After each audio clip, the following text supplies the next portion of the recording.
Hello there, friends. This is Spencer Michaud. Today we're going to be talking about the new moon in the third decan of Scorpio. Hope you're having a wonderful Friday afternoon out there.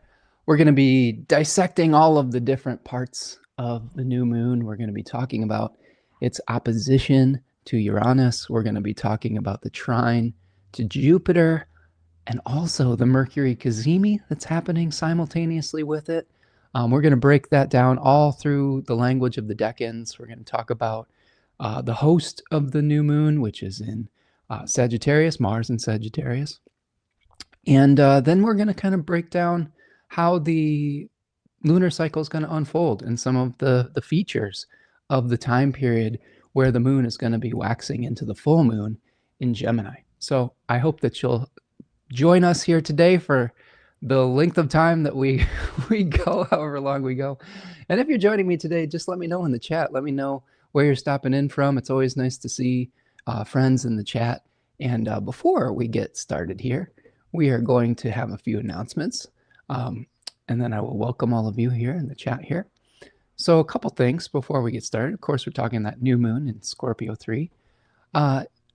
Hi, if you don't know who I am, I'm Spencer. I'm your friendly neighborhood astrologer, and you can find me over at spencermichaud.com.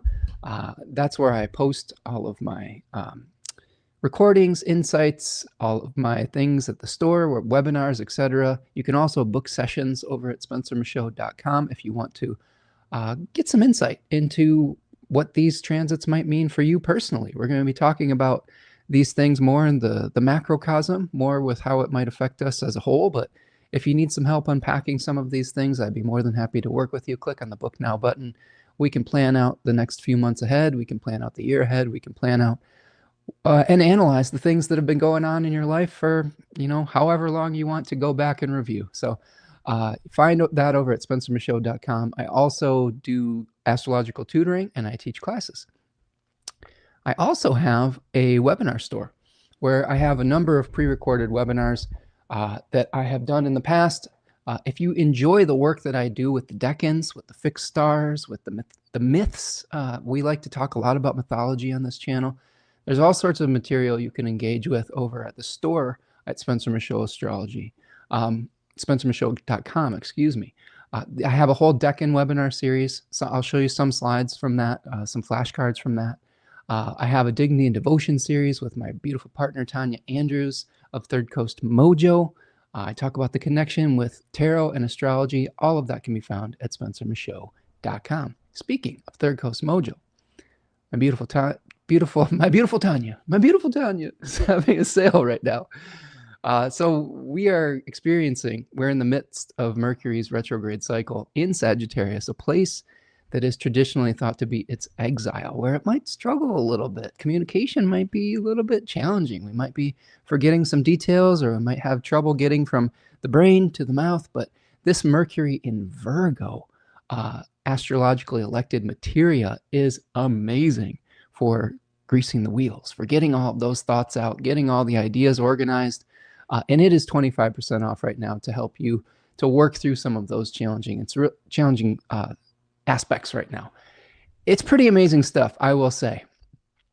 It is a magically elected oil where we're able to do a ritual to draw down the energy of the planet into these different materials through our ritual practice, through making an astrological election. And you can find all sorts of oils that are specifically formulated for all sorts of different applications. Mercury is good for paying attention to details. It's good for communication. It's good for doing business, right? But there's also stuff for Venus. There's also stuff for the sun, shining your light, smoothing over relationships, all sorts of cool stuff. Check her out on Etsy, Third Coast Mojo. If you want to stay up to date as to what is going on with all things Spencer Michaud Astrology, you can subscribe to the newsletter. There is a link to sign up in the description of this video or wherever you are listening to this podcast. It's a great way to stay up to date, to know when we're going live on the channel, and just to keep an eye on what the stars are doing.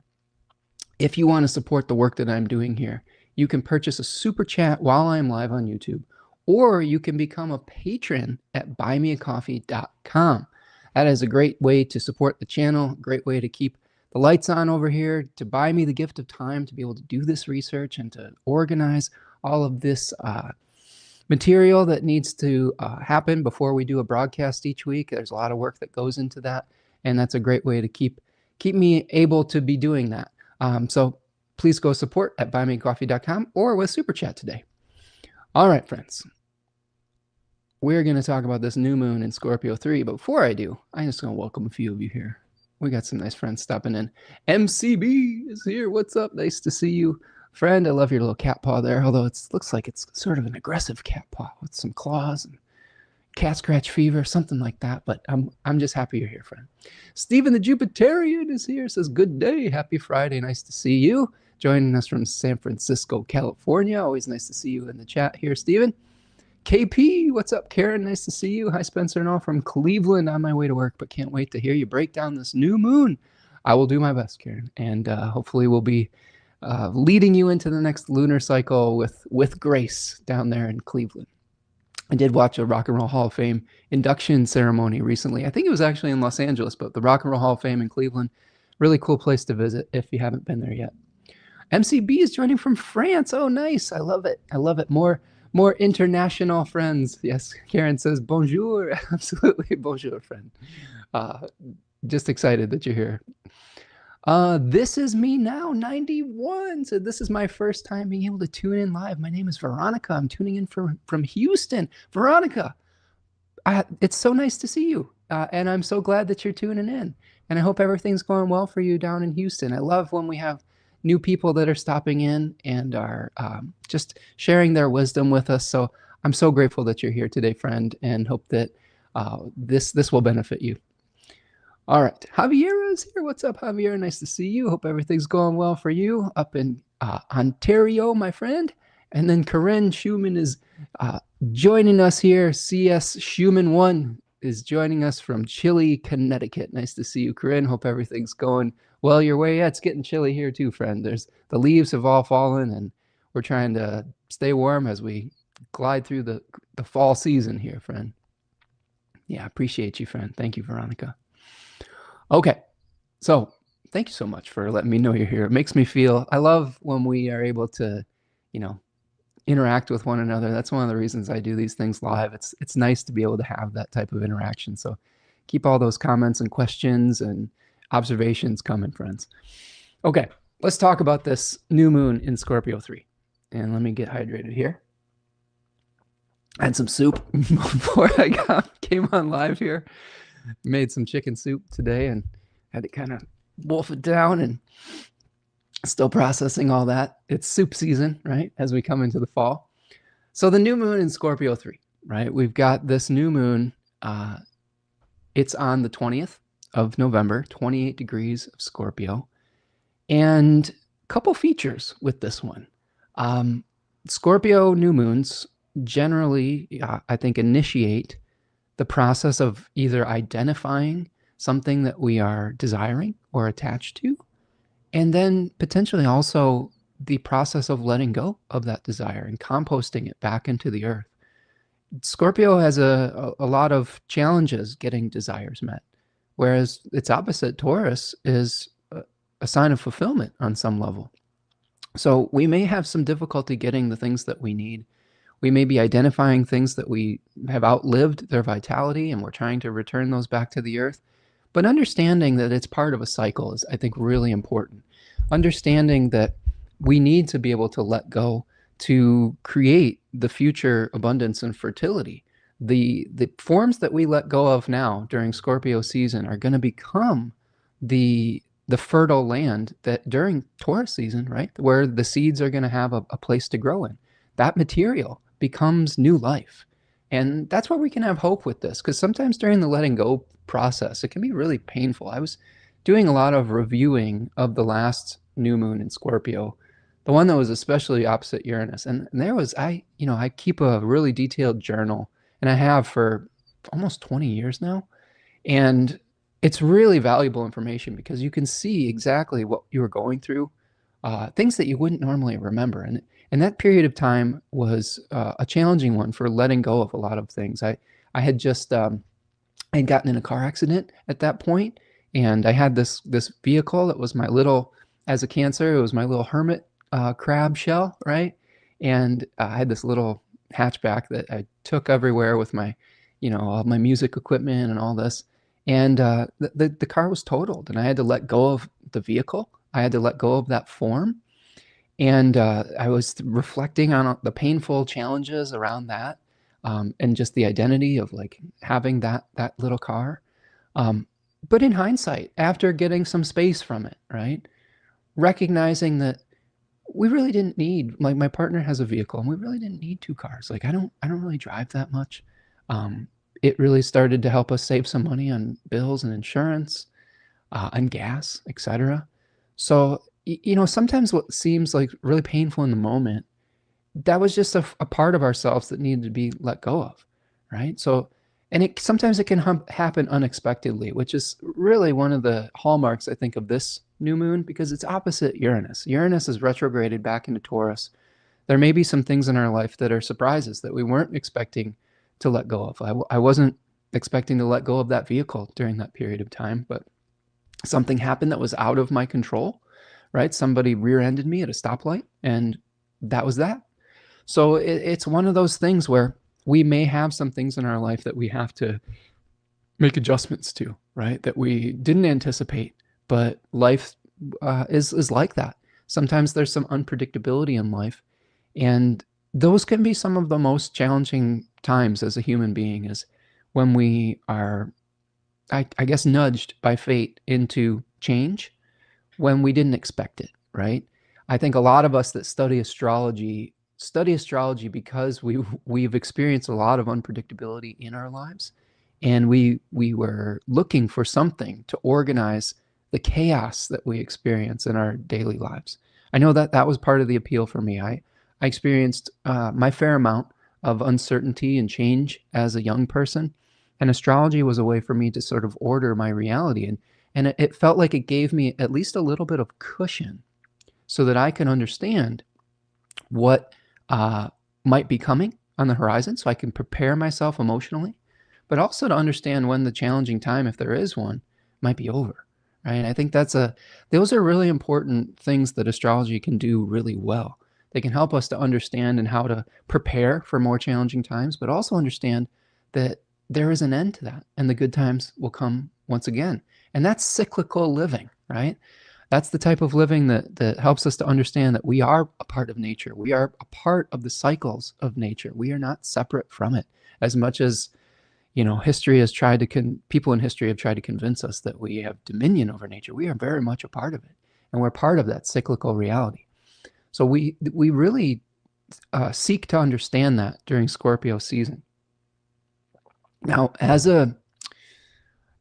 a Mars-ruled sign, so I'm going to bring up to the screen here.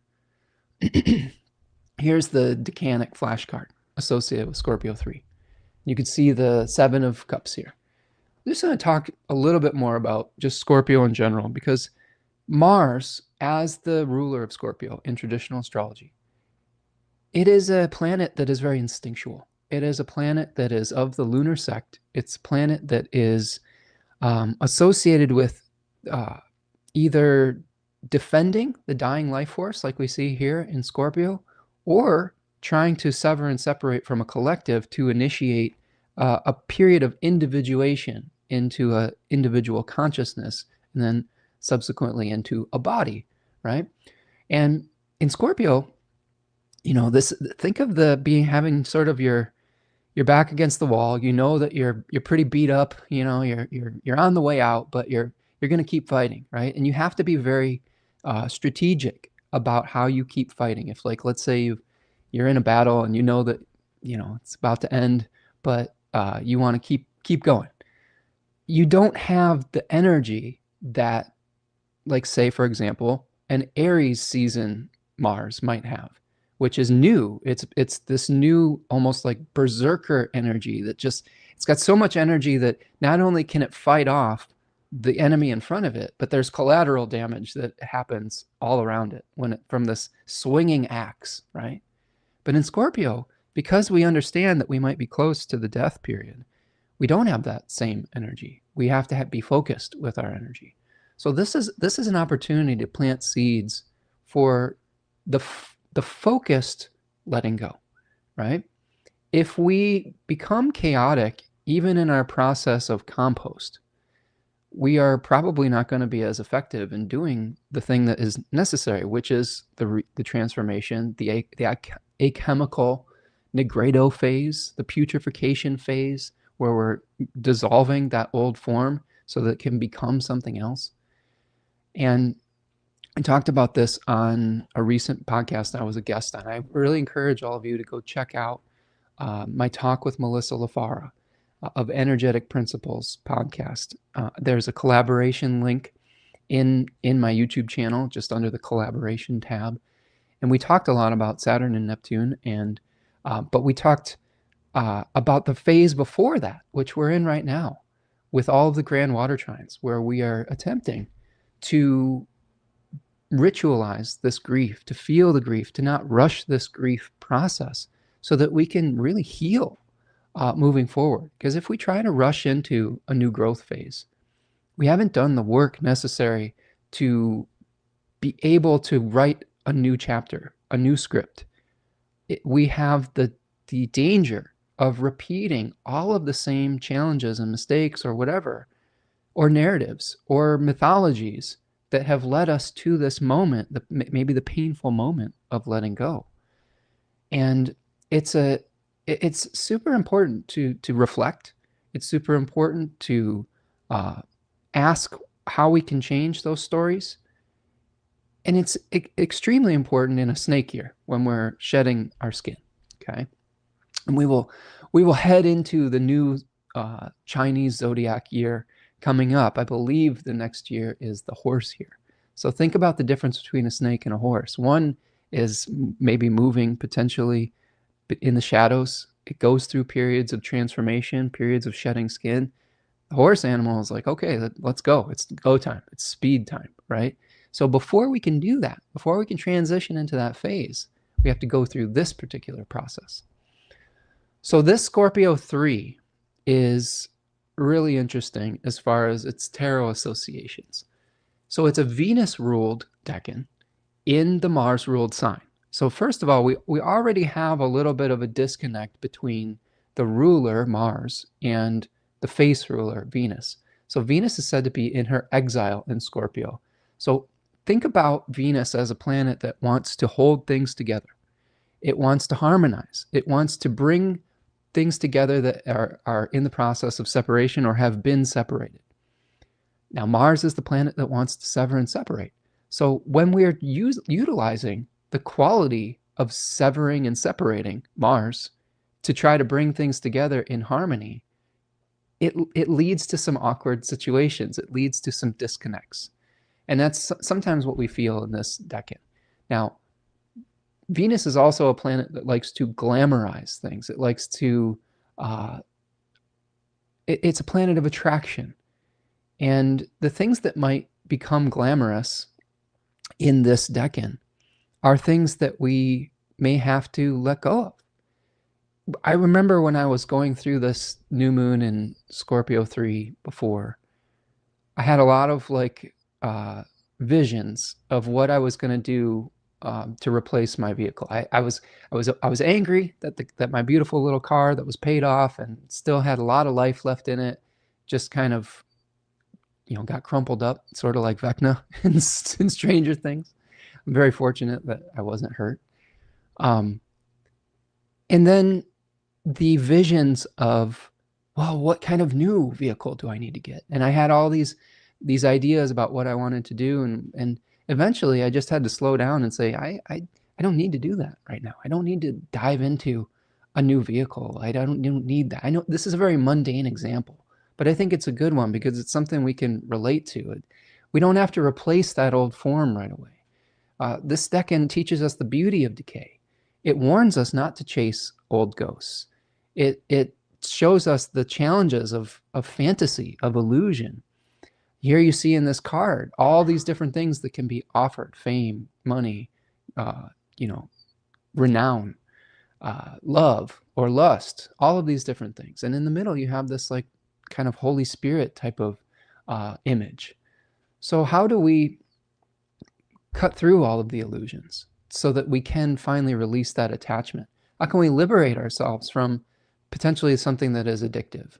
How do we release the moment?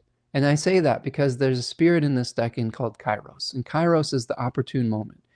Kairos was a personification of opportunity, and it was a cherub that had a little lock of hair on its forehead, and it could not be captured from behind. It could only be captured from the front. It could only be captured in that right moment. So how do we identify what moments in our life are passing on? Which ones do we want to hold on to? And which ones are just impossible to hold on to? There are certain forces in our lives that are bigger than us. And this is one that can really show us that there are things in life that are bigger than us. So questions for reflection just based on Scorpio 3. Is what we're facing reality? Are we being grounded? Are we dealing with things as they are? Or are we projecting an illusion onto something? Are we trying to do something that is not based on our material resources, our time, our energy, the reality of our situation, our commitments? Like, this is something too. A lot of times when we are afraid of change or afraid of the commitments that have come into our lives, there's this escapism quality that many people embrace. And this is a decan that we could be trying to justify all sorts of illusions to escape responsibility. Okay. Has the opportunity passed? Has the moment passed? One thing I like to talk about with this decan and just in general is that sometimes what was once the right answer ceases to be. And that doesn't necessarily mean that it was always the wrong answer. One of the things we do as human beings is we sometimes will try to demonize our past choices, our past relationships, the past people in our lives when it becomes apparent that they're no longer right for us in this moment. And that can make for a very painful experience, not only for the person that you're demonizing, but for yourself. And I think it's divine grace that you can give to yourself to say, you know what? The choices I was making in the past were right for me in that moment. And I was doing the best I could with the knowledge that I had, the light that I had in that moment. And now that I have more information, now that circumstances have changed, now I have to find a new right answer. And that can release a lot of self-shaming, guilt, self-flagellation, and a lot of those types of themes can come up in Scorpio decans as well. So asking yourself, what forms are no longer vital? What belief systems are no longer vital? What beliefs, what narratives in your life are no longer vital? It's not just about physical form. Our beliefs go through birth, death, and decay sometimes as well. What dark truths do you need to accept? This decan, there's a lot of talk about sort of sewer consciousness, I guess. Being able to really go into the dark sides of our persona, our shadow selves, the taboo, the things that we generally would repress or keep in the shadows. Sometimes we have to bring those to the light to be able to heal them. Just like in the story of Hercules, when he is fighting the Hydra. There's a lot of themes around Scorpio, around serpent battles, and one of the most famous ones is the Hydra battle. And as he's cutting off the heads, they keep sprouting new heads, 9 heads in place of every one. And the only way that he was able to defeat that monster was to hold those heads up to the sun, to cauterize the wound, to expose it to the light. And the same is true when we're dealing with things that we've repressed, when we're dealing with our own personal serpent battles. If we keep them in the darkness, if we keep the issues that are challenging us in the darkness, we are bound to just repeat that in a myriad of other forms. But if we start to bring those challenging things to the light so that we can learn to either accept them or to change them or to transmute them or to heal them or to, get a therapy session for them, whatever it is, those are the important. Light is important to that. So what dark truths do you need to accept, right? There may be parts of ourselves that we just really do not like and we want to project onto other people. I think that sometimes when we have charismatic leaders that are, everybody's like, well, that person's really evil. Why do people support them? Sometimes it's because that person represents a projection of our own dark sides, right? And if you have someone that represents a multiplicity of those things that people project, that can become very seductive for a large group of people. So how do we own our own shadow side without having to demonize an other to feel that we are healing ourselves, right? So what desires do you have as well that need to be released? That's a Scorpio question. And then finally, how can you compost the past so that you can create future fertility?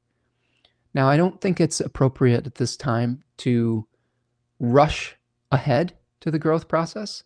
I think that when we're in a period of letting go, we need to allow ourselves to go through that letting go process. We need to do the proper maintenance, self-care, etc. Just like you wouldn't plant your tomato seeds in the middle of, or the end of fall or the middle of winter, the time might not be appropriate for planting the new seeds. But what might be appropriate for this season is taking all those leaves that all the morons, I'm sorry, this is an issue for me, bag up and stick on the curb and putting them back into your garden, continuing that cycle, right? It's a pet peeve of mine, so I'm sorry if I offended any of you leaf gatherers out there, but it's part of the natural exchange of energy. And that's what's appropriate for this season, gathering up all of the dead matter and returning it to the earth. And we feel like, oh, we have to do something. Well, that's an action. That's something in your life that you can do. If you think about that metaphorically, how can you gather up all the fallen leaves of your life and return them to the earth? Let them go, right? So that they can become fertility for the next cycle. Just to finish up my thought about leave the leaves fall experiences, many of those leaves house pollinator insects, their habitat for wildlife. And you're like, well, why are pollinators important? Well, pollinators are important because they help to pollinate all of the native plants. They help to pollinate our food that we eat and enjoy. Biodiversity is super important for keeping this very delicate balance of life on this planet going.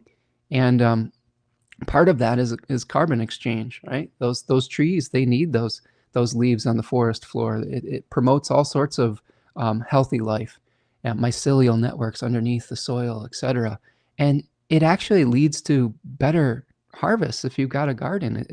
You're going to have riper tomatoes. You're going to have bigger, more delicious food in the future if you release that energy back into the earth in your local area rather than bagging it up and sending it off to some landfill.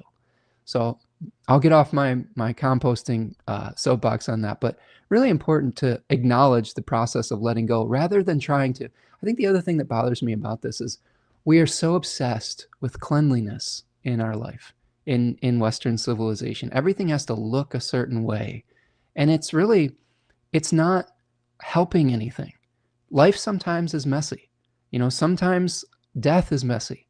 And if we try to sweep death and we try to sweep the messiness of life under the carpet or into the landfill, we're really just cheating ourselves of future fertility. We're just kind of trying to clean up something that eventually will just become a barren wasteland. And that's true for us emotionally too. We keep sweeping these negative emotions, these challenging feelings under the rug. They're going to leave us feeling hollow, like shells of ourselves, like the landscape that we find ourselves in that just cannot produce the fertility that it would if we would return these energies back to it. All right. So, Scorpio 3. I'm just going to check in with the chat here. We've got some nice... I've got to go back here and welcome some folks and see what we've got going on here. All right, let's see. How long does this eclipse season last? Steven says. Well, I don't know if we're in eclipse season right now. But generally, eclipses are back-to-back about two or three of them back-to-back within like a 2 to 4 week period. And then an eclipse longer cycle usually is about 6 months, and then there's a meta cycle of 18 years, etc. Let's see. I'm just checking in here. Karen says that podcast with Melissa LaFar was fantastic. Highly recommend. Thank you, Karen. Appreciate you. Yeah, Melissa's a great host. She's got a great podcasting voice. She was a musician, or is a musician, and yeah, we had a really nice discussion, and I really enjoy working with her. All right. Amira says, I don't feel like moments pass. Whatever is meant for someone will be. Maybe I'm wrong, but that makes me feel better. I can see that perspective, and I think that I agree on some level, because I sometimes have questions about the nature of time and our linear experience of it. But I do also appreciate that there are certain cycles in nature that we are beholden to. And for example, you're in Canada right now. I mean, you're probably not going to go out to swim in Lake Ontario right now. Maybe you will if you're like want to do one of those polar plunges, but generally it's not the right moment for that. It's not necessarily the appropriate time. So I think that the both answers can be true. Javier says, nobody better be hating on the pollinators. Amen to that. Life of a bee. Oh, Corinne says, this will be my solar return. Happy birthday, Corinne. Hope everything's going well with you. That'll be an interesting solar return with this. Let's see. MCB says, I am quite against sending things to Earth. She already had enough to deal with, so I love to transmute. But in general, letting go attachment is a big issue for me. Well, I think the leaves are going to fall no matter what, and they are being returned to the Earth, right? They're just part of a greater cycle of nature that is unavoidable. And what we do when we try to gather those things up and put them in a place that they don't belong is we're trying to have dominion over the Earth. We're trying to control the Earth rather than allow it to be its most beautiful cyclical self. And sometimes we do that as human beings too. We try to control things in our life rather than flow with whatever the Tao or the current of our life is taking us towards. Javier says, I've been battling with this. I'm not a perfect mom, all clean, like you say. I'm messy, but I love my child like nothing else on this planet. So I'm ignoring people right now that make me feel the opposite. Letting go of this at the moment. Yeah, sometimes life is messy. Sometimes our spaces are messy. But I think that sometimes there's this attachment to purity that we have in society that can be really detrimental. I happen to feel that the fall yard, full of leaves and full of seeds and full of the brown and the orange and the yellow, I think it's beautiful. I just see so much magic in it. I see goldfinches that have put on their winter coats that are a dull olive instead of a bright yellow, that come and land on the seed heads of my purple coneflower, echinacea, and that's their food. I see it as food that I'm leaving for those beautiful creatures so that they can survive and have something for the winter. I'm creating the eucatastrophe, like Tolkien would say, the good catastrophe for the birds, the animals that might need an island of support in a barren wasteland of concrete and of, I don't know, death. So I think there's a beauty to it to me, and there's a beauty to seeing those leaves swirl around in the wind. And I think if we were to change our perspective on it, I think that would go a long way to appreciating it rather than seeing it as something that we need to fix, right? Stephen says, I'm learning not to be so perfectionistic. I've tossed away many art pieces because it was not perfect. Learned art is not always perfect. Absolutely. Part of the beauty in an art piece is its imperfection. And this is something that I hope that we can learn to accept as we are forced into more and more use of artificial intelligence that tends to polish everything to within an inch of complete homogenization. And there's a concept in Japanese art called wabi-sabi, which allows the last 10% to go unfinished, because that's the beauty of nature. You're co-creating with the natural world. And imagine this beautiful table that has one corner just left completely unfinished. That's the shape of the tree that gave its life to create that. It's gorgeous. It's not something that needs to be fixed. It's a beautiful mystery, and I think learning that takes time for sure. Corinne says, "Thanks for letting us know about the leaves. I didn't know this before. Now I leave my leaves." Oh, Corinne, that's awesome. I'm glad that I'm spreading the gospel of this. It really is good for the planet, and it's. I watch people in my neighborhood, and I understand that sometimes people just want to get out of their house and have some exercise, but I see what feels like a waste of time and energy and effort just to take away fertility from the land. And it boggles my mind sometimes. So there are lots of things that you can do to get exercise, to get outside, where you're not literally destroying mini universes and ecosystems around you, right? A lot of leaf talk today. Well, this is the time of year we're in, right? Stellar Rendition is here. Says, I was watching the leaves swirl yesterday. So beautiful. I believe it. Yeah. I think that's you, Kimma, right? Yeah, it is. It's a gorgeous dance of nature for sure. Javier says, no AI, back to the leaves. I'm with you, friend. Yeah, same for me these days.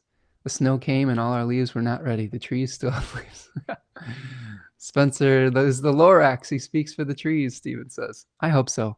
I saw a reel about from Steve Irwin recently, the Australian kind of nature conservationist, and he's like, just give me all the money in the world, because I want to use that money to buy land and return it to conservation status. Like, I don't care who it comes from. Just give me all the money. I don't care where I get it. I'm just going to dump all that back into buying land so that it can be conserved for nature and for animals and whatnot. And yeah, I'm starting like, oh, yeah, I'm really, I agree with that. So we do need to kind of return some of these spaces into natural spaces so that we can share this planet with the other life that lives here. Because we are guests just like they are here. Okay. So let's keep going. I love these comments and reflections, though. This is a good space for reflecting. It's a good time of year for reflection. And if we can help facilitate that here, that makes me happy. Let's talk a little bit about the host of this full moon. So the host of this full moon is Mars. And it is in aversion to the new moon, which means that it's in a blind spot. It's in a space that isn't always able to provide resources. In Hellenistic astrology, they talk a lot about the guest-host relationship, and the planets were gods or deities that were responsible for their own land, for their own space. They were stewards of that land. And other gods and deities, aka other planets, would visit those spaces, and the other god that was the steward had to provide for them. Just think about having a guest in your home. And sometimes those guests have an open line of communication, an open line of sight with their host. Other times there is a disconnect. The host doesn't even know that they're there on some level. And that's sort of the situation we find ourselves in with this new moon. Sagittarius is the sign right next to Scorpio, so it is said to be a blind spot in Hellenistic astrology. So there may be some difficulty getting the resources that we need to go through this process. Mars is going to be in the second 10-degree section of Sagittarius. So I do think, even though there's not an open line of sight, it does speak a lot to the motivations behind the new moon and the type of actions that we may be required to take. In second 10-degree section of Sagittarius, we have a lunar phase in a Jupiter-ruled sign. And Jupiter is a planet that harmonizes body and spirit, intention with action and movement. And when we have this lunar phase here, we are unifying body and spirit to achieve a specific goal that we've chosen. And Book T calls it the Lord of Great Strength. The Book of Thoth just calls it the Lord of Strength. I've heard Susie Chang compare this in a series with Sagittarius as first decan is the arrow, the speed of the arrow. The second decan is the strength of the archer to pull against the bow. And then finally in the third decan, we have the plunk of the arrow into the target. So this is the time that requires us to face some resistance in the bow, right? We have to use all of our strength to pull that bowstring back and aim very carefully. Austin Cabot calls this decan the bridle. So the bridle is like a bit that you'd put in a horse's mouth to direct it where you want it to go. Also talking about aiming in a certain direction. And this is pretty close. It's sort of past, but close enough to the fixed star Antares. Mars is going to be at about 11 degrees Sagittarius during this new moon.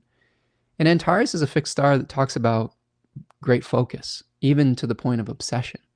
So how do we focus on where we want to go next? How do we focus on the letting go process? How do we focus on the issues that have maybe helped us to feel stuck in the past, so that when the time comes for planting those new seeds, we're able to do so with liberated, unstuck energy, rather than repeating the same cycle that we've repeated for so many years, decades, etc. How do we do this as a species? How do we do this as a human species? How do we get out of these cycles of repeating the same mistakes that we keep repeating? Is that even possible? These are questions that I'm asking at this new moon. So you can see here in the Nine of Wands, this tarot card associated with Sagittarius II, a figure that has sustained a wound. He's got his head wrapped, but he's standing his ground. I have seen people in this decan who have indomitable wills. The first person that comes to mind, since I'm a sports fan, is Giannis Antetokounmpo. He has the sun in this decan. And he is, first of all, he's enormous. He's like 7 feet tall and huge arms and hands, etc. Very talented. But the thing that makes him great is not that he's 7 feet tall. It's that he has an indomitable will to get the ball to the basket. And when you combine that with his physical gifts, right? When you combine the will and the spirit with his just very unique physicality, that makes him unstoppable. And it's a perfect example of Sagittarius too, the marriage of will with body. So what do we need to do in our lives to marry our will with the physical means that we have to move forward? A lot of that comes through awareness. We have to be aware of what our potential is and what our limitations are. To be able to move forward in life, we need to understand where our strengths are and where our weaknesses are and lean into those strengths. But acknowledge the weaknesses and work on them, okay? So that's our host Mars. Let's see. Javier says, it's interesting how you started with saving strength, I guess, to maneuver his bow. Yeah, pacing ourselves, especially in the winter. Absolutely. Mare is here, says, tuning in late. Oh, it's okay, Mare. Nice to see you here. Hope everything's going well and that you are finding some creative inspiration with our talk here today. Okay, so now let's start talking about some of the features of this new moon. So I'm going to bring the chart up to the stage. I'm going to release this here. And let's just kind of start breaking down some of the pieces of it. So you can see here, this new moon happening Thursday, November the 20th, 1:47 a.m. Eastern Standard Time. Make the appropriate adjustment for your time zone. And we talked a little bit about Mars and it being in the second 10-degree section of Sagittarius. Really, I think the biggest elephant in the room here, amongst a couple, is the opposition to Uranus, okay? But also co-presence with Venus and Mercury. So here we've got this new moon opposite Uranus. Let's talk about that part of it for a second. Uranus has recently retrograded back into Taurus 3. And the third 10-degree section of Taurus, I will show you, I'll bring that up here if I can, is associated with patience. It's associated with analyzing our efforts in the past and fixing them, going forth and offering up repentant prayers, which is associated with the litai, the daimon and spirit of this decan. We may have experienced some failures. We may have experienced some losses. This decan is also associated with humility in the face of nature. So one of the things that always kind of comes up in my mind about this decan is storms, extreme weather events. Like the car accident that I experienced was sort of, I think, related to this as well. It was something that was out of my control that I had to accept and then go and remediate. I remember that period of time was dealing a lot with my insurance company to figure out how to move forward to get reimbursed for the totaling of my car. But I think that one thing about Uranus that we have to keep in mind is sometimes Uranus encourages us to move either very quickly or in a way that is attempting to be of the gods, attempting potentially more than we are capable of controlling. Liz Green, I've been reading a lot of Liz Green lately. I think Liz Green is one of my favorite mythopoetic astrological authors. Probably is my favorite. Although I will say, like, Ariel Gutman's great. Demetra George is really great. These authors all have unique perspectives. But Liz Green was doing this from the late 70s, early 80s on. And in her book, The Art of Stealing Fire, she talks a lot about humanity's attempts to be godlike in a Promethean way, the stealing the fire from the gods and giving it to humanity. And eventually, what happens when we do that is we start to, we may be open to new vistas, we may be open to new perspectives, but oftentimes it becomes like Frankenstein's monster. Another thing that we're seeing in the collective right now, Guillermo del Toro's Frankenstein. When we attempt to become godlike, and in Frankenstein's case, he attempted to bring something back from the dead. Eventually, that became a monstrosity that he could not control, that created chaos. So in our attempts to repair damage with Uranus and Taurus 3, we have to be careful about what we are trying to do, whether we are trying to move beyond something that is uncontrollable, and we may also have interesting ideas about how to fix something that has fallen into disrepair. Okay, so I think this is part of this opposition. We may be having to deal with something that is a force that is greater than ourselves, whether it's nature, whether it's a societal force. Those of you who have been following along on the channel, like, our family's going through a transition with my partner being laid off from her job. And that was due to a budget challenge. And it was a force that was outside of our control on some level. But now we have to think innovatively to make a new start. And all of the things I've been talking about going through the process, about not skipping over the stages of grief, the stages of the letting go process, all of those are being applied to our own lives right now. If we were to rush too quickly into, well, we have to figure this out, we're losing security in a couple of weeks or whatever it is, if we rushed into that, and that's not necessarily the case there's a transition period, but if we rushed into it without examining how we got to this point and releasing the old system, releasing the old form, we might be doomed to repeat that mistake. So I think this opposition with Uranus gives us the opportunity to examine things that are outside of our control, to have patience for it, to surrender a little bit to things that are outside of our control, and to start to begin the process of opening ourselves up to new possibilities, to begin that process. We don't have to have all the answers yet, but we have to begin that process. Let's see. I'm just looking at the chat here. I was asked these questions a couple weeks ago. What are your barriers, but also what are your strengths? Without knowing both, it's hard to make a plan. Yeah, those are good questions for reflection. Absolutely. Steven says the new Frankenstein on Netflix is amazing. I'll have to check it out. It looks beautifully artistic. Like the visuals look just like, I don't know, Renaissance paintings. So yeah, Del Toro has a really unique style.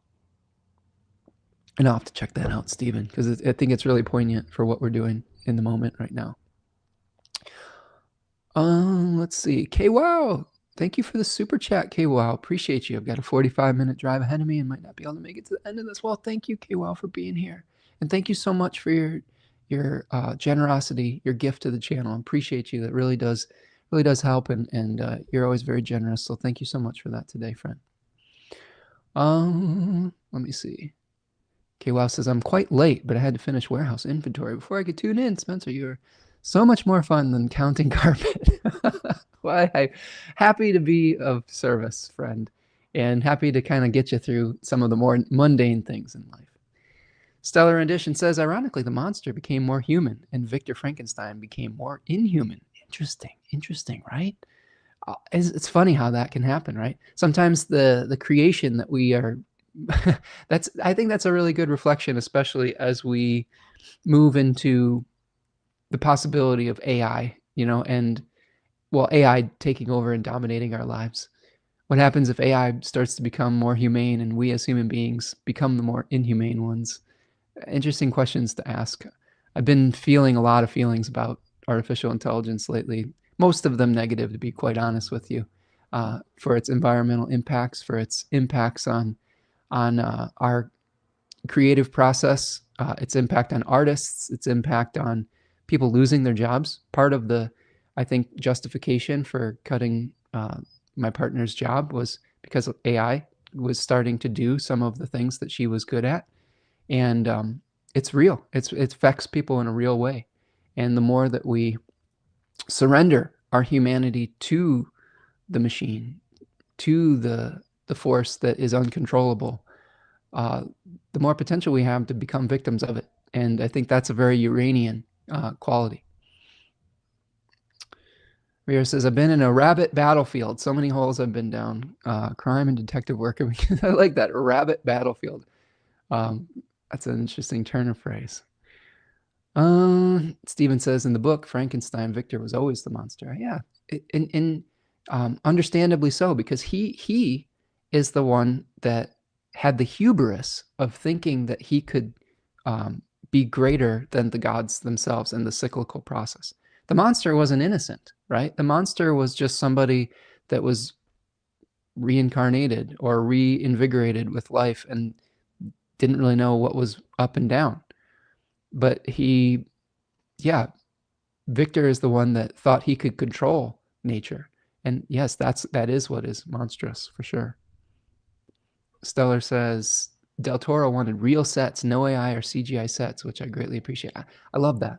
I love that there are still artists out there that will draw a line in the sand and say, I'm not going to be a part of this. I'm going to do things with my human ingenuity. I'm going to do things, I'm not going to take the easy way out.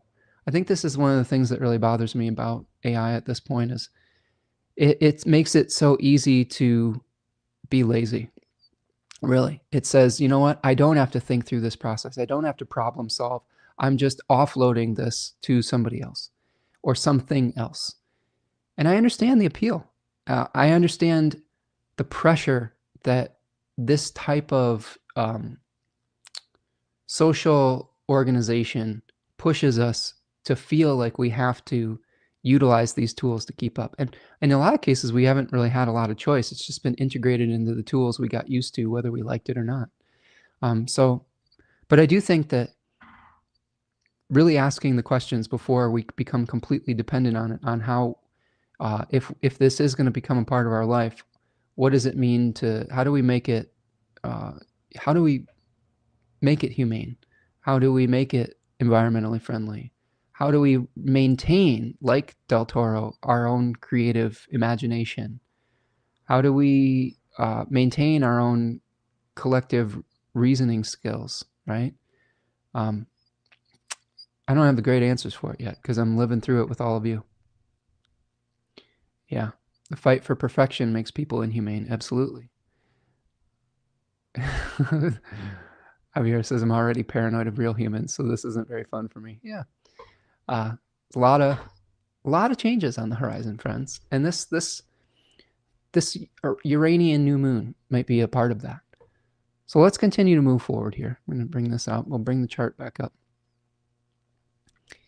And so unexpected events often are a hallmark of Uranus.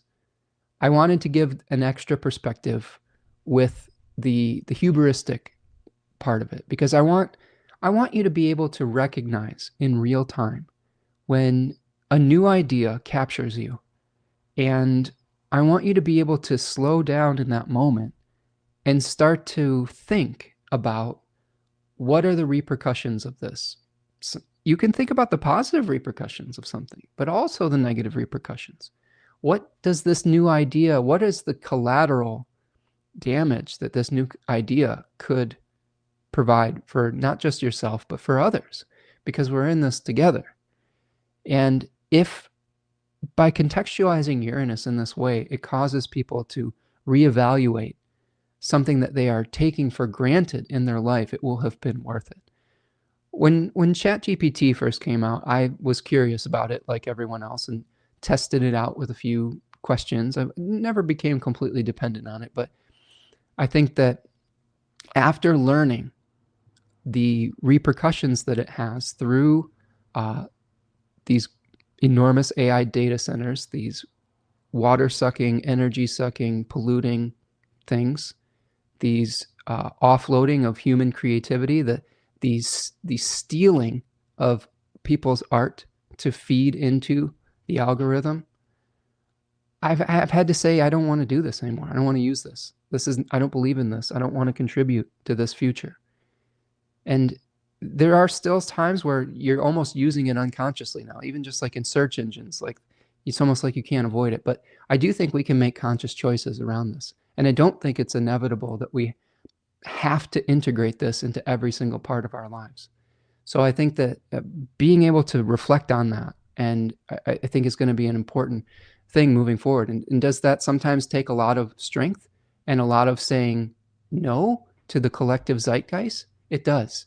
But what's at stake, I think, historically and moving forward is the legacy that we want to pass on. And is the legacy that we want to pass to our children and our grandchildren one of just, completely being plugged into some kind of matrix, or completely destroying those beautiful leaf tornadoes every fall, and replacing them with the hum of a giant electrical building that is going to put everyone out of work and suck up all their water and electricity. That's not the legacy I want to leave. So you have to think about what legacy you want to leave around these times as well.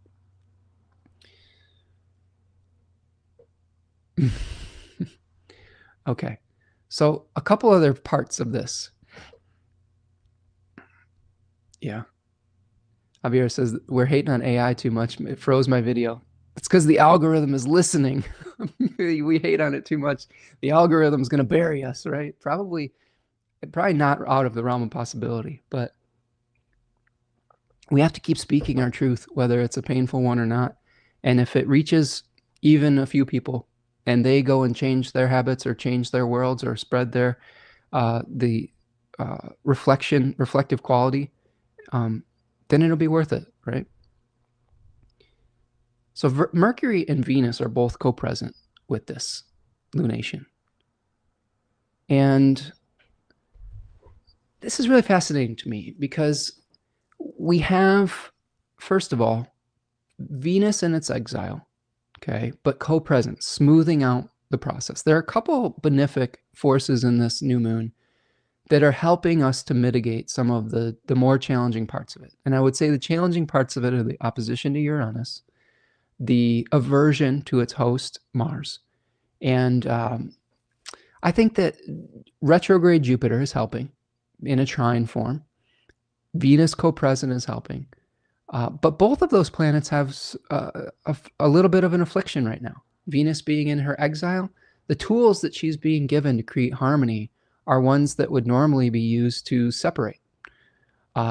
Jupiter is in its exaltation, but Jupiter's retrograde right now. So oftentimes retrograde planets have a little bit more difficulty giving forth the best of their significations, or they take back something that has been given. I was exploring and flirting with the idea that I heard another astrologer talking about with Vedic astrology, where a retrograde planet or a benefic might act as its opposite sign. Like what, in this case, Jupiter in Capricorn is in its fall. So we may be dealing with scarcity. Instead of having the experience of abundance that Jupiter in Cancer would foretell, we might be experiencing a time of lack, a time of where the landscape is harsh in the wintertime. A lot of people are experiencing this now with the challenges with food benefits in the United States, the challenges of upcoming changes to the insurance system. And where there was once abundance, there may be a real hardship. So I think that this is part of the retrograde period with Jupiter as well. Now, the Mercury retrograde co-presence, this is talking about, this is not only is it co-present, it's cazimi, right? It is in the heart of the sun. So I will talk about that a little bit in a second, but this is a renewal of mercurial significations as well. So not only should we be paying attention to the Scorpio area of our chart, but we really also should be paying attention to the Gemini and Virgo areas for a new start as well. This is a powerful new start for many areas of our life, including the lunar area of our life, because the moon is being renewed. So look at the Cancer part of your chart, and then also look at the Gemini and Virgo parts for a positive new start, a renewal, but maybe a new start that is where it's important not to be blinded by fantasy. Okay, fantasy is a really important part of Scorpio 3. That also brings us to the recognition of the grand water trines that are happening. And these grand water trines, there have been a number of them that have been happening over the last few weeks. And I think it's smoothing the process of change out, in my opinion. I will talk about them. I'll give you the dates for all of these, but the gist of this is we have all of these planets, the sun, the moon, Mercury, and Venus all moving through Scorpio, and they are all making a trine to Saturn and Neptune in Pisces, and then Jupiter in Cancer. And I did a big breakdown on the grand water trines. You can find this video in the 2025 transit playlist. But I guess the gist of it, if I were to sum it up, is all of these planets will make the trine from the Scorpio 3 decan, from the decan that is associated with letting go of old forms. They will be trining Saturn and Neptune in the decan of Pisces that talks about sacrifice for our belief systems, sacrifice and extremes and wild swings of emotions. So we may be coming to terms with what we have to do to achieve our dreams. And when we let go of old forms, maybe that liberates energy for a new dream to come in. Jupiter is also, I think, smoothing the letting go process. Jupiter is giving us, I think, somewhat of a soft landing in some of those situations. I know in our transition situation, we're being given a little bit of runway for the change that's happening. And I'm very grateful for that, right? And it doesn't mean that there's not anxiety that comes with changes that we experience. It just means that there might be some benevolent forces that are helping to guide you and helping to smooth out the fear and anxiety that come with having to let go of something. So it's a really big part of this new moon because it's really activating the grand water trine. Where I've been encouraging people to feel their emotions, to not repress their emotions, to be honest about how they're feeling, to not just look away from the more challenging experiences of life, whether it's in our own psyche or in the external world, but then also to learn how to appreciate some of the abundance that you have in your life. And abundance can take so many different forms, friends. Abundance is not just material. Abundance is time. Abundance is love, relationships. Abundance is health. Abundance is your wisdom, your skills. All of those things are abundant. And if you lack one, you might be abundant in another. Let's say you were lacking in resources. Well, you might be abundant in time. Let's say that you lack resources, but you're abundant in relationships. How can you lean into those? How can you lean into those parts of your life that are abundant to help balance out some of the other places where you might be experiencing lack? And I think that's a really good way of utilizing the Jupiter and Cancer 3 energy, is trying to create a harmonious relationship between the areas of life where we're experiencing scarcity and the ones where we might be experiencing abundance. All right, so let's take a little stretch break here. Do me a huge favor, friends. If you could like this video for me, that would do a lot of good for putting this message out to more people. Subscribe to the channel if you haven't already. Sign up for that notification bell. Turn it on so you know when we go live. Sometimes there are some challenges that are outside of our control where we go live at a different time. Mostly power outages in my case. And yeah, if you want to support the work I'm doing here, go over to spencermichaud.com, sign up for a reading.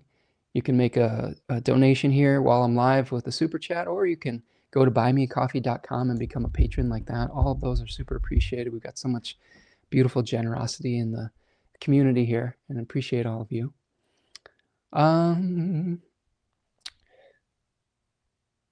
So make sure you get a drink, get a snack, and I think we'll unpack this in our timing here, okay? So let's start with, first of all, I'm going to go back a little bit before the new moon. So on the 18th, Mercury retrogrades back into Scorpio 3. So there might be something that you thought you had let go of, that you thought you had resolved, but you may have to revisit around the 18th. I'm recording this, what's today, the 14th. So in a couple days, after the weekend, we might have to revisit something and say, oh, I have to really think about whether this is real or not. I have to see through the illusion that I may have created for myself. Mercury is also going to oppose Uranus when it retrogrades back into Scorpio. So not only is the sun and the moon and eventually Venus opposing Uranus, but Mercury is going to oppose Uranus too. So we might have some communications that we didn't expect. There may be some things that we're dealing with that kind of come out of the blue. And it may be necessitate us being very patient with ourselves and with the process, maybe going back and redoing or fixing something that has either fallen into disrepair. We may have to surrender to some process that is greater than us. And that happens all the time in life. That's how we build resiliency, right? That brings us to the Cazimi of Mercury on the 20th, which is happening really the same day as the new moon. And Mercury Cazimi, when it's retrograde, is a renewal and a rebirth of Mercury. When Mercury is retrograde and under the beams of the sun, it is said to be taking to its sickbed or entering the underworld in the retrograde case. So think about Mercury and its role in mythology as a psychopomp, a guide of souls of the dead to the underworld. So there may be something in our life with this new moon that is guiding us to our own personal underworlds, which could be our past, could be our inner intuition, our inner knowing. It could be something that we've pushed aside for such a long time, but that comes up and is shown light to. It could be our own personal cauterization of our hydra-headed wounds, right? Think about like going into the sewers of our life, the taboo and difficult things, maybe even the things that we don't like about ourselves. Everyone has something that they don't like about themselves. And we hold it up to the light and we say, how do we heal this? Through acknowledging it and then healing it, right? And then cauterizing it and closing that wound. This could be a really powerful moment for that. And we can't be afraid to get a little bit dirty. Like I talked about, Austin in his book talks about sewers. We might have to walk through the sewers, but if you put on some good mucking boots, right? Put on, maybe you need your own personal hazmat suit to go into the muck of your life and uncover some of the hydra monsters. Now, sometimes you can do that individually. Sometimes we need guides to do that. Sometimes we need support systems to do that. Sometimes what is unearthed is hard to fight just as an individual.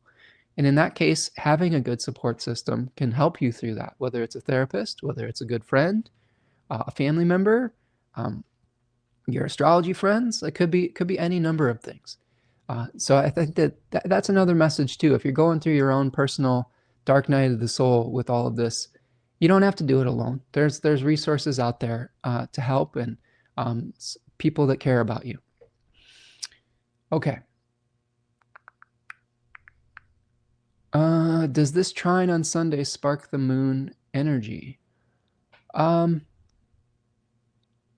Potentially, yeah. I mean, I don't think that all of the trine energy is going to be activating all of those themes, but this new moon and the Cazimi aren't exact until early on Thursday. So, yeah, the thing about astrology is it's not just one moment. You can see these things coming.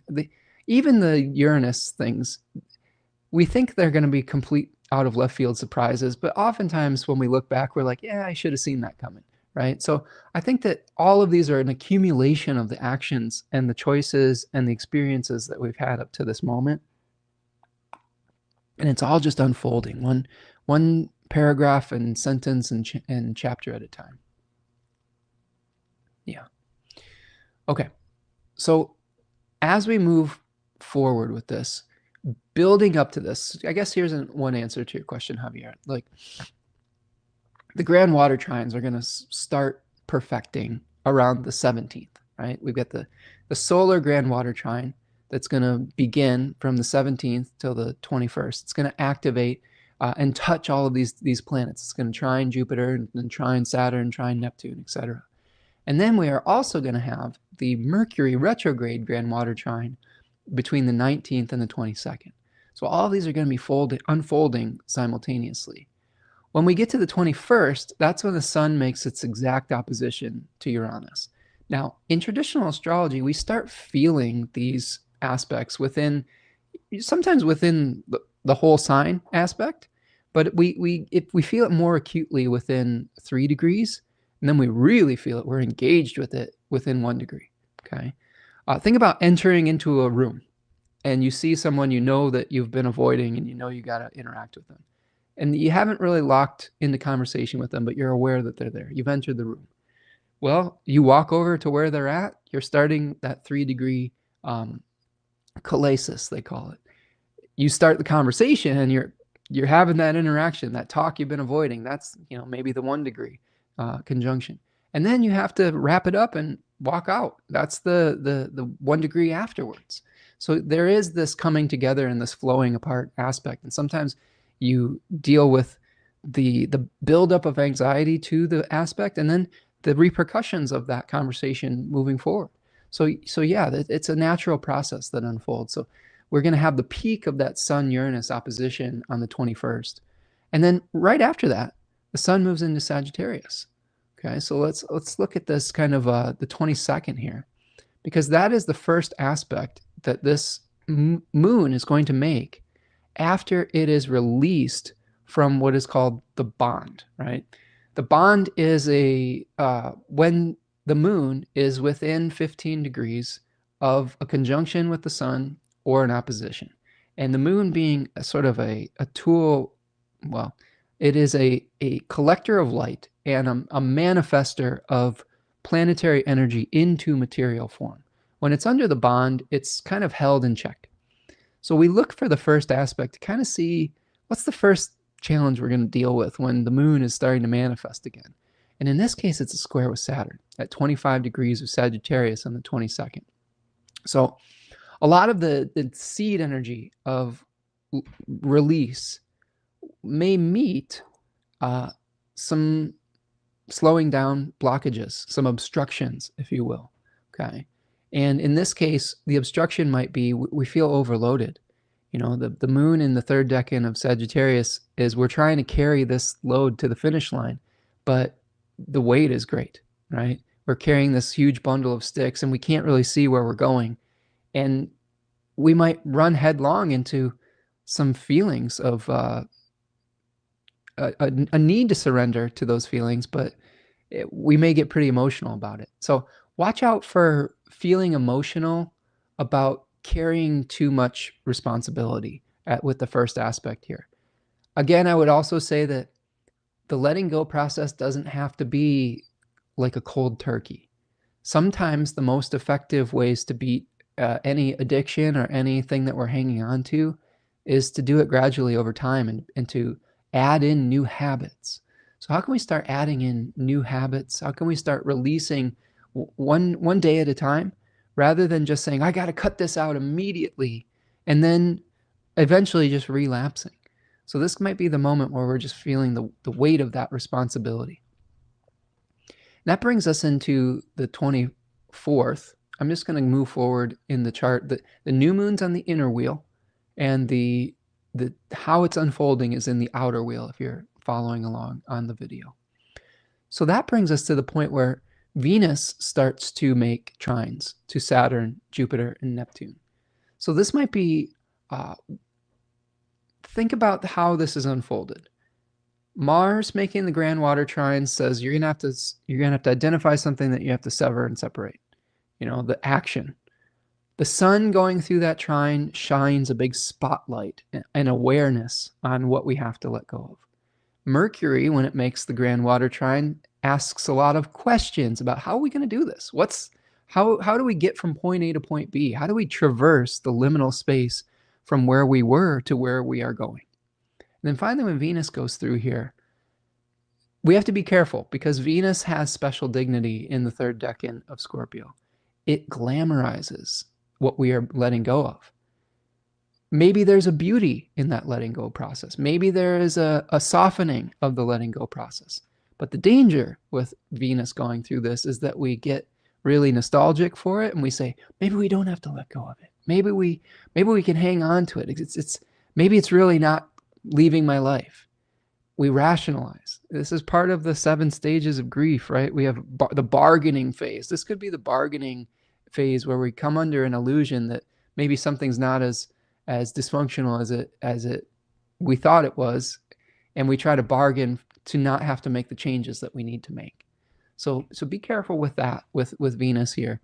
But also I think another way to lean into this is just like we embrace the messiness of fall and find beauty in those decaying forms, we can do so with this grand water trine too. We can find beauty in the liberation that comes from letting go of something that really isn't serving us anymore.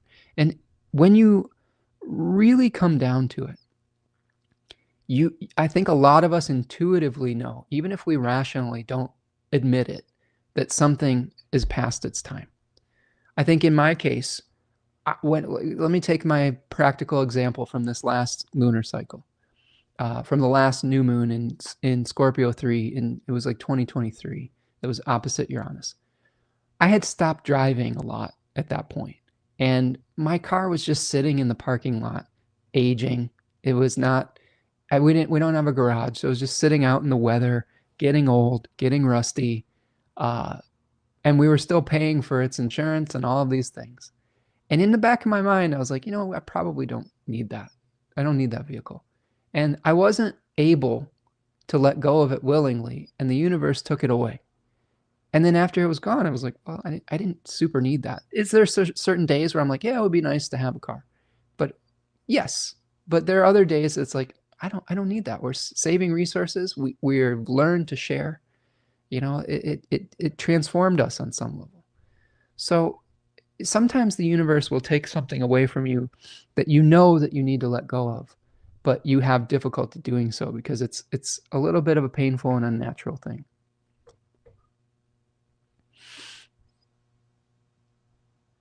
Let's see. I'm experiencing this. I'm crying while holding my bundle. I want to whip all the stupid stabs. Stabs? Oh, right. The wands, potentially. Yeah. Oh, yes. And the 10 of wands. Good. Okay. All right. So a couple more things as this unfolds. On the 24th, the other thing that we're going to see is Mars, the ruler of this lunation, is going to be at the bending of the nodes. So this point, while we have Venus making the grand water trine, is a turning point. Not only in this lunation, right, but it's a turning point for Mars. Okay. And when Mars is at the bending of the nodes of the moon, the lunar nodes, it is a peak of either the releasing process or the increasing process. Now, from my understanding, when we have something at the, I think this is called the north bending. I might be wrong on that, but when we are starting to move towards the north node, this to me is the peak of release. So I think the peak of our release for martial significations is going to happen around the 24th. And that will be the point where we're going to start to move towards surrender. Okay. We're releasing the old form. We're releasing the Virgo attachment to how this is going to play out. And we're starting to move towards the need to have faith in the process. Okay. The north node in Pisces. So it's sort of like a full moon of release, in my opinion. And then we're going to start seeing martial significations move towards the north node. Now, the way that you can look at this practically in your chart is look at what house Mars is in, Sagittarius, what topic, and how is that going to affect the Scorpio and Aries parts of your chart. Like in my own Leo rising chart, Mars is going to be in the 5th house, associated with creativity, with children, etc. And it's going to be affecting my 4th house, Scorpio, and my 9th house, belief system, long distance journeys, etc. So there could be a turning point with moving away from release of Virgo stuff, 2nd house, and moving towards an increase in shared resources, 8th house. Does that make sense, my thought process with that? I know it's a lot of moving pieces. This is why we see astrologers in ancient times, they had these, oh God, the name of it is escaping me, but they had a tool that had all these different dials on it. And we're constantly shifting all these different dials. And we're trying to make sense of all of these different inputs. And that's what we're doing here when we do astrology with this process. We say, how is this one area holistically affecting the rest of the chart? And if you can start thinking about it in those holistic terms, you're going to start doing astrology much more effectively. Stella says, this is, oh, that's my car, but mine doesn't work and I don't have enough to get it fixed. I haven't been able to drive it for years. Well, Stella, maybe this is the time to let go of that. Maybe it's just gathering rust in the driveway. Maybe it's an opportunity for that potentially. Devin is here. What's up? Selene's Gateway. Devin Malone is joining us. Nice to see you, friend. Hope you're doing well. Devin says the north bending is after the north node. Okay, so this is the south bending, right? Good. Thank you for helping me clear that up, because I feel like this is the peak of letting go, in my understanding of that. Okay. Yes, Mars at the southern bending. Good. Devin says, basically, when the moon reaches the north node, it is crossing the solar plane in an upward motion. After the north node, at the halfway point, the moon peaks and then starts moving down to the south node. Perfect. Perfect. I love it. This is why we have this beautiful community of amazing astrologers, amazing, intelligent people. Thank you for, thank you all of you for your contributions today. Okay, Astrolab. Yep, Astrolabe. Yes, that is the word. There was another word for it that was sort of a Greek word. Devin, do you remember that word as well? It was a more complicated word for that particular tool. The name is escaping me at the moment. Okay, so that's our turning point, right? At Mars at the south bending, all right, where we're starting to move towards increase.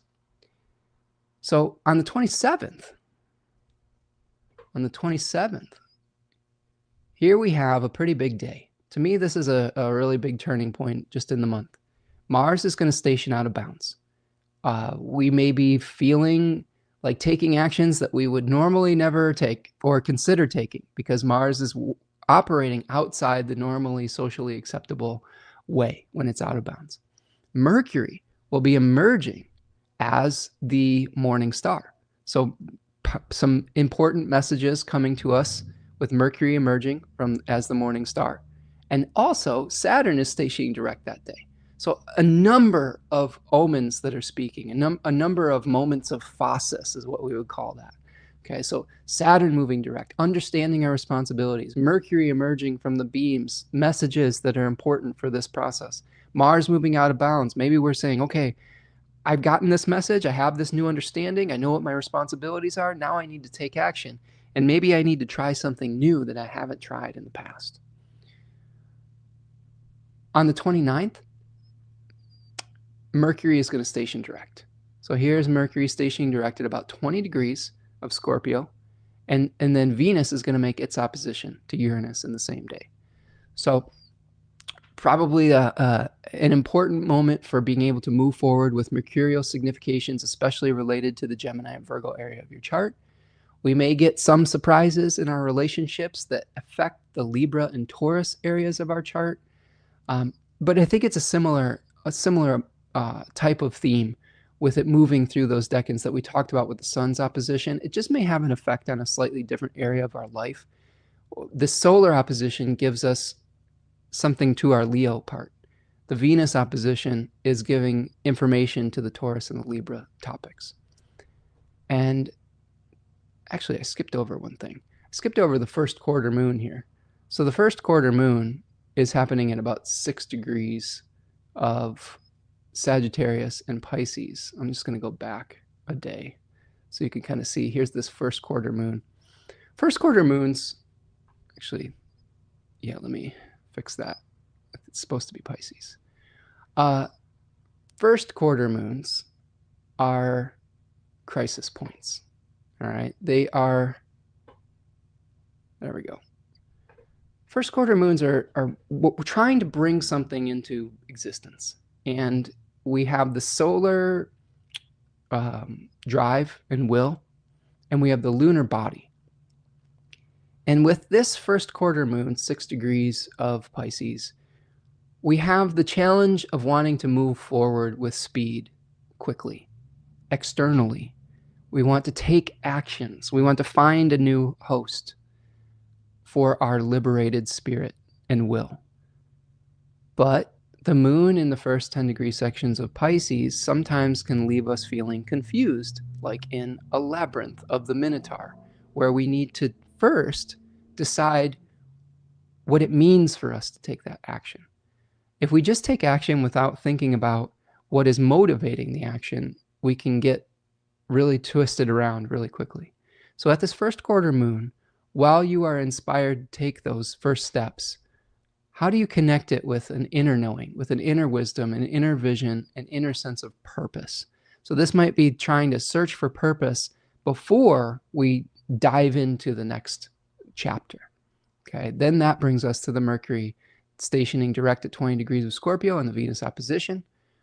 And then at the end of the month here, Venus is going to trine Neptune and then move into Sagittarius. So Venus is going to gain dignity at the end of the month here, right? It's gaining dignity really by, well, let me back up. It's losing Decanic dignity, but it is coming out of its exile. And to me, that's probably an improvement. I think that we may be feeling a little bit lighter. We might be feeling less like we're coming under the illusion of some past form that we really need to let go of. And we might be starting to become more attracted to the new. We might start getting some new ideas about how we want to move forward. And that, of course, will bring us to this new moon, this full moon in Gemini. So here's the full moon on the outside. And this full moon, it has Venus and Mars co-present. And the moon is going to be in the second 10-degree section of Gemini, where we've talked a little bit about Sagittarius 2 already, where we're unifying body and spirit to move towards a goal. But at this full moon, we might have to juggle a lot of different things. We may have a lot of different directions that we're feeling pulled in. as we try to manifest the new start after the release. And we will talk about that in a future live stream. So that is what I've got for you for the unfolding.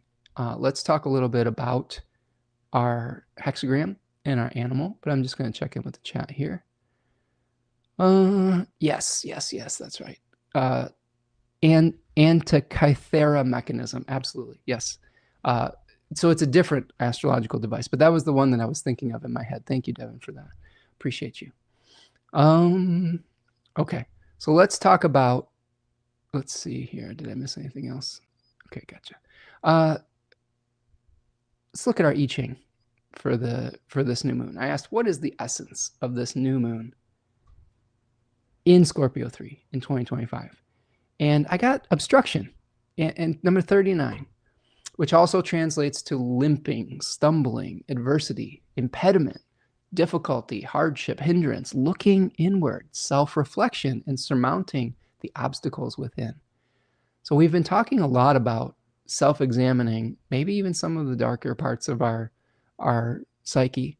Okay, Jack Balkin, he says in his book, The Laws of Change, the judgment he gives here is obstruction. The southwest is beneficial. The northeast is not.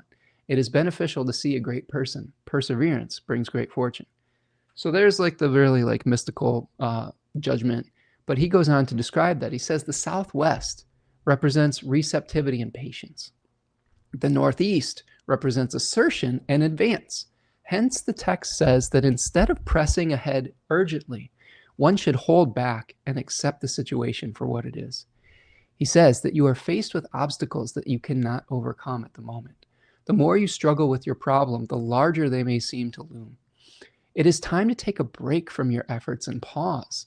Stop trying to make everything work. Stop trying to make the world conform to your wishes. Important, because we've talked about fantasies and illusions that can come in Scorpio 3. We want the world to conform to those wishes rather than accepting what is. Your current strategies clearly have not been successful. You need time to reassess things. For a while, at least, you need to let go of your emotional involvement in the situation, step back and take a broader view. Admit to yourself that you simply do not know what to do. That's okay. We don't have to know everything all the time, right?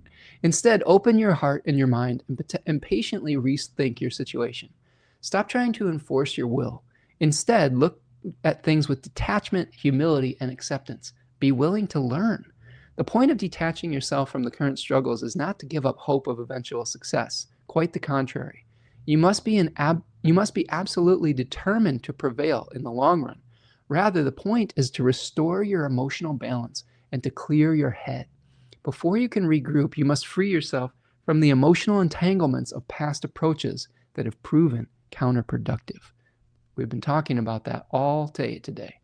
There's two changing lines. The third line says, going forward means obstruction, so he comes back. Jack says, this line is the converse of the last line.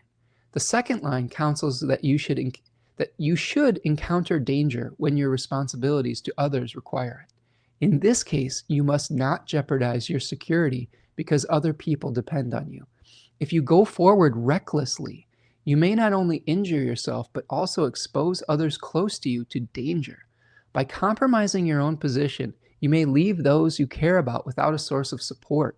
On the other hand, if you desist and return to your circle, you will meet with approval and make no mistakes. So another guide to slow down, right? To not go forward recklessly, especially with the opposite to Uranus. We don't want to have the hubris that makes a difficult situation worse.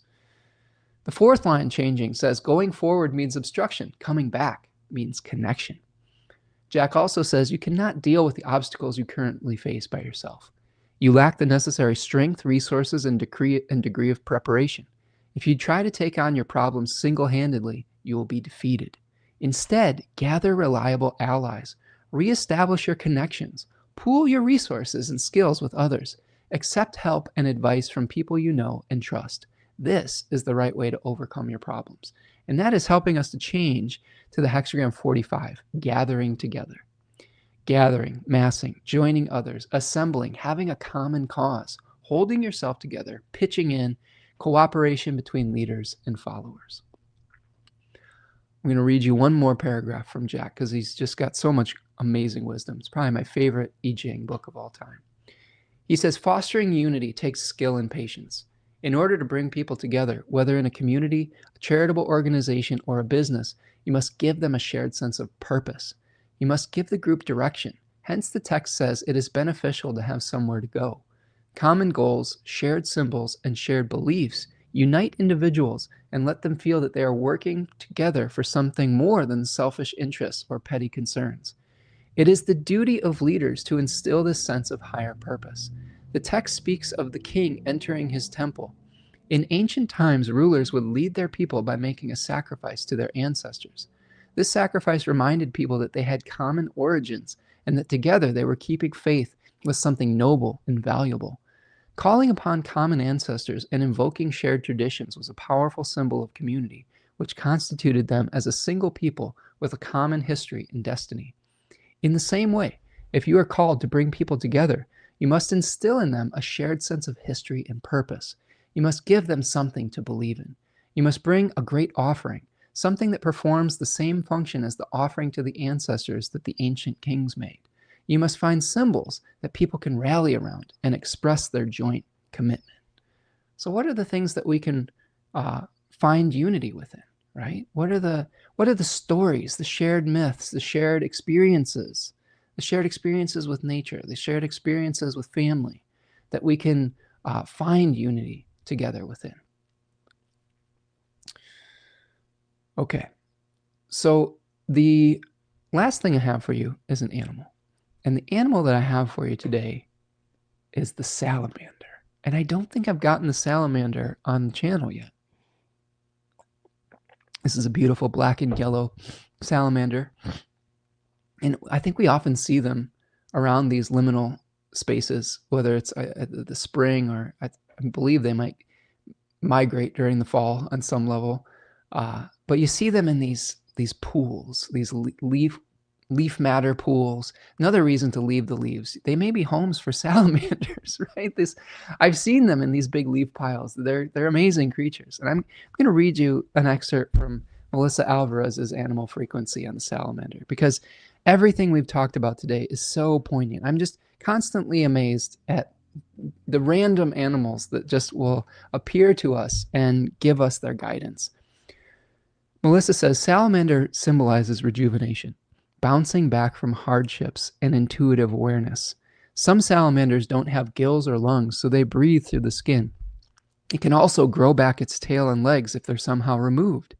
This means that you can renew yourself if you've experienced injuries or loss. You just have to look deep within yourself, use your own resources, internal healing power, and intuitive nature to rebound from difficulties. This animal represents adaptability, awareness, balance, change, emotional stability, intuition. It is sometimes some of the challenges associated with it. It's drawn to darkness. It can be inconsistent, indifferent, overly emotional, poisonous, slimy, unreliable. When salamander appears, it means change is coming. This will probably be some type of major change in your life that will require you to create new opportunities for forward motion. It will usually result in the loss of something prior to seeing the opportunity. It's the door closing before the window opens. To let go of something that is holding you, it's the letting go of something that is holding you back so a new opportunity can come your way. There's only so much room available for these things you can do on a physical realm. There's only so much room available for the things that you can do on the physical realm.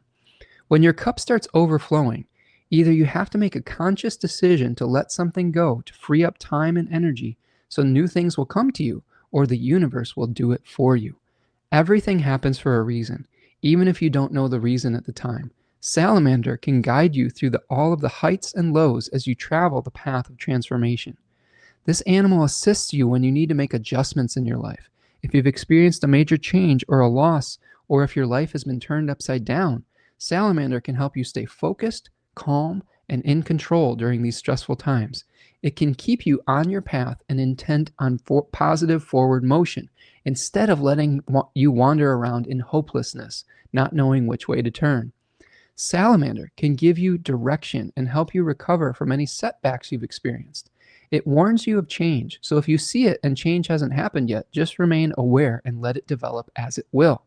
Don't force it or overreact to it, but go with the flow to ensure that you recover from it in record time. Salamander can also help you in times that aren't a crisis. If you're feeling bored or need a new project to keep you busy, Salamander can point you in the right direction. It has an important role in helping you in your spiritual transformation and growth. It can help you become more enlightened by showing you the topics of information that will be most useful to you at this point in time. Perfect, right? We're having to let go of something in our life, and that feels destabilizing. But the salamander is saying, you know what? I got you. I got your back, right? We're going to go through this transformation process together.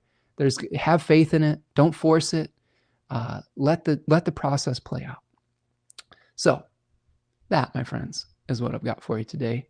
Thank you so much for hanging out with me today. Please make sure to like the video, subscribe to the channel, turn on the notification bell. Yeah, just checking back through the chat here. Appreciate all of you that have stopped in today. And Devin's asking, how do you get the animal for the day? Here's how I get the animal, Devin. I have this book. I love animal frequency, and I go like this. Deer. So I just flip through it and randomly choose one. And I ask in the moment, what animal can guide us through this? I use it like a divination deck. But it's a book, you know, and anything can be a divination tool. And I always just randomly choose them. So it's amazing to me how accurate they are. The divination it just works, you know. In this case, this was an excellent animal for it, for sure. Bibliomancy. Yeah, bibliomancy. Yeah, there you go. Perfect. I love it. Javier says, good question. Do you meditate on the I-Ching at the same time as the spirit animal? So yeah, I do have an app where I ask the I-Ching, I write the question in, I meditate on that question, and then I pull the I guess the lines. I used to do it by hand with coins, but I find that I'm able to keep a journal of all of the questions I've asked, and I'm able to switch between different interpretations and different books in the app that I have. And yeah, the cool thing about doing multiple forms of divination for this is that we can start to see the connections with it. The I-Ching will have a slightly different practical guide than the animal book will. The animal book gives us strength through it. The I-Ching, I find the I-Ching to be one of the most brutally honest divinatory tools. It's not going to beat around the bush with you. It says, hey, you got a problem, you're going to deal with it, you know. But I also learned so much from using it because it's very much in tune with the cycles of nature. It is in tune with, I think, trying to become a better person through patience, through understanding change, and through accepting change. So this is the reason I like to use both of them, because I feel a special connection to nature and to the animal world and the tree and plant world. But I also really just like the kind of the aspiration towards the moral element of the I-Ching and its acceptance of change.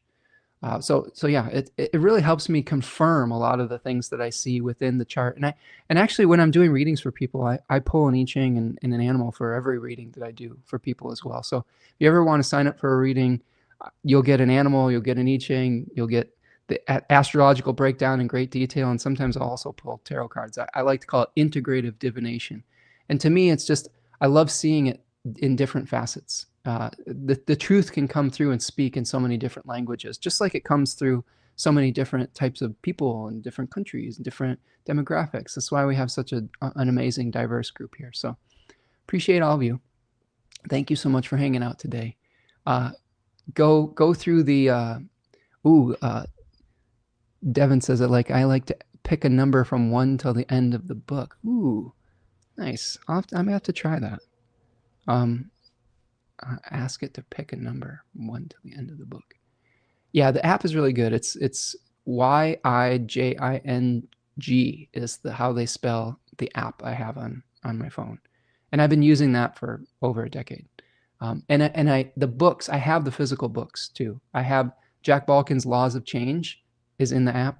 R.L. Wing's books are in that app. There's a number of different interpretations. So even seeing different authors interpret it helps me to get more clarity on it.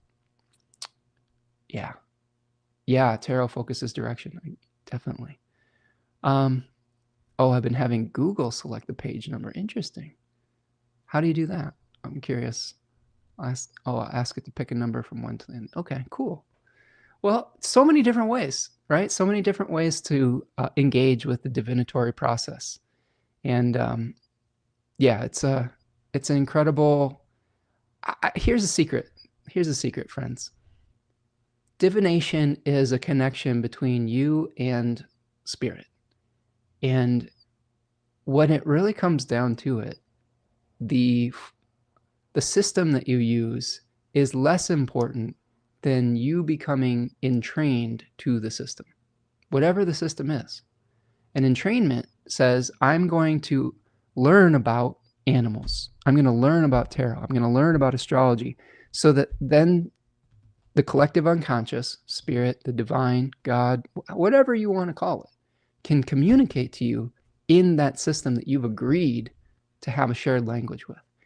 I just so happen to like speaking multiple languages. I would say I'm a polyglot of divinatory systems. I like speaking animal sometime. I like speaking I-Ching sometime. I like speaking astrology. I like speaking tarot.